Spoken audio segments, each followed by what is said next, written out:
Mo kí gbogbo ọmọ Gíẹ̀sì fans club, mo kí wa pé a kú ìrọ̀lẹ́, a kú àtàárọ̀, a kú iṣẹ́ ìní, a kú kó lè dá, kò ní bàjẹ́ láṣẹ Ọlọ́run. Èwe ó mọ jẹ́ fún wa, ìgbó mọ jẹ́ fún wa láṣẹ Elédùmarè. Mo fẹ́ fi àṣírí kan sílẹ̀ lénìí fún gbogbo àwọn subscribers wa pátápátá, ní àwọn tí wọ́n subscribe sí YouTube channel wa ni o. Ẹ̀jẹ̀ ẹ̀gún ẹ̀ náà nìyẹn, yóò jẹ́ fún wọn láṣẹ Ọlọ́run.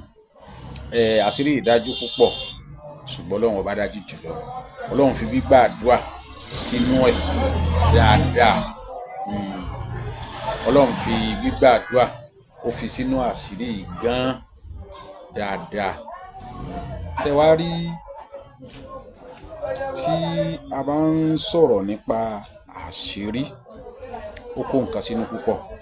Méjì mẹ́ta lóògùn nígbà míì. Gbogbo àwa tí à ń gbìyànjú tí gbìyànjú yẹn ò yọ, yálà à ń ṣiṣẹ́ kò sákojọ, gbogbo nǹkan tó wù ká máa ṣe, à ń ṣiṣẹ́ kò jẹ́, à ń ṣiṣẹ́ kò sákojọ, à láṣeyọrí lórí àwọn iṣẹ́ tá à ń ṣe, gbogbo nǹkan yòówù, tàbí wọ́n ní àwọn àgbà wọ́n ba iṣẹ́ jẹ́ mọ́ wa lọ́wọ́. Gbogbo àwọn nǹkan yìí pátá òun ni àṣírí ló kó sínú. Ó rí ìyàtọ̀ dandan ni wàá rí ìyàtọ̀ dandan. Sẹ́yìn pé mo sọ, Ọlọ́run fi gbígbàdúrà sínú ẹ̀ púpọ̀. Mo mọ̀ àṣírí ìjẹun ni àṣírí ìbọn tí mo mọ̀ fẹ́ fi sílẹ̀ láti fi dúpẹ́ lọ́wọ́ àwọn subscribers wa. Mo mọ̀ láti fi dúpẹ́ lọ́wọ́ àwọn subscribers wa ni. Kí lẹ bá mi wá? Ẹ bá mi wá obì ìfin aláwẹ́ mẹ́rin. Ẹ bá mi wá pẹ̀lú atari ajá kan. Ẹ lọ bò mọ́lẹ̀ sí oríta mẹ́ta ojú ọ̀nà ẹlẹ́sẹ̀, tí àwọn ọkùnrin ó gbà, obìnrin ó gbà. Ẹ fi sílẹ̀ síbẹ̀ fún ọjọ́ méje. Tó bá di ọjọ́ keje, a lọ wú kínní, a gbélé náà pé jíjó ni mò ń sọ o.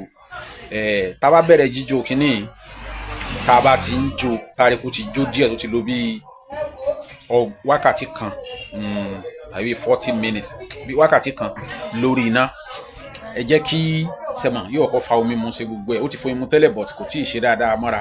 Àbí tó bá bí 30 minutes 40 minutes sẹ́mọ̀ kí iná tó jó, kí gbogbo ẹ̀ tó ṣe. A wà pa adìyẹ òpìpì, a yọ ọkàn rẹ̀, a yọ sínú nǹkan tá à ń jó yìí, a wà jó pọ̀ mọ́.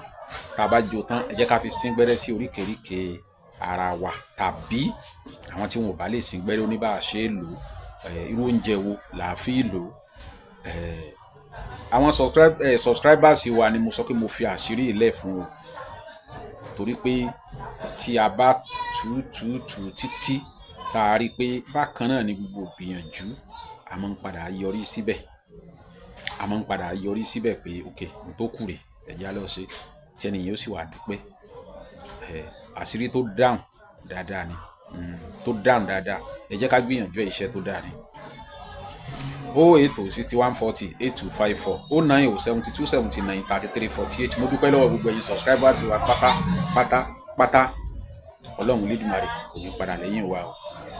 Ilé àtọ̀nà kálukú wa kò ní dàrú. Mo fi àwọn àṣírí, mo fi appreciate, mo fi dúpẹ́ pé ẹ ṣé o.